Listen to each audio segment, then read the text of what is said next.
Mastering balance, the metaphor of kneeling in a canoe. Hello and welcome to our English language learning series. Today, we're diving into the fascinating world of English idioms and phrases, with a special focus on kneeling in a canoe. This phrase is not just about the physical act of being in a canoe but carries a deeper, metaphorical meaning. Let's explore what it means and how you can use it to enrich your English communication. At first glance, kneeling in a canoe might bring to mind the image of someone on their knees in a small boat.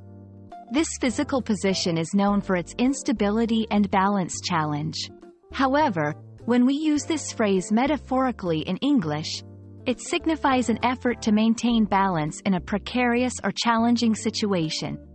It's about finding stability in life's uncertain moments, just as one seeks balance in a canoe to avoid tipping over.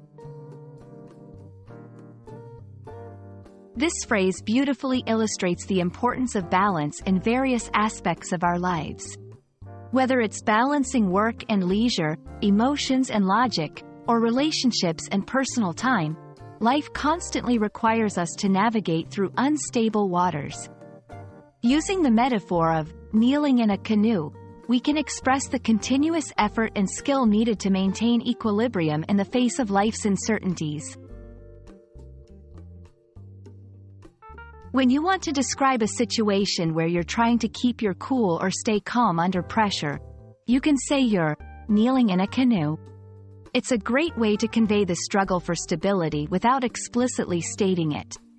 For example, if you're managing a tight deadline at work while dealing with a personal crisis, you might say, "Lately, I feel like I'm kneeling in a canoe, trying to keep everything balanced." We hope this video has shed light on the intriguing phrase, kneeling in a canoe, and its metaphorical significance in expressing the concept of balance. English is full of such vivid imagery and idioms that make it a rich and expressive language. Remember, learning these phrases not only helps you understand English better but also enables you to communicate more effectively and creatively. Thank you for watching, and we look forward to exploring more fascinating aspects of the English language with you.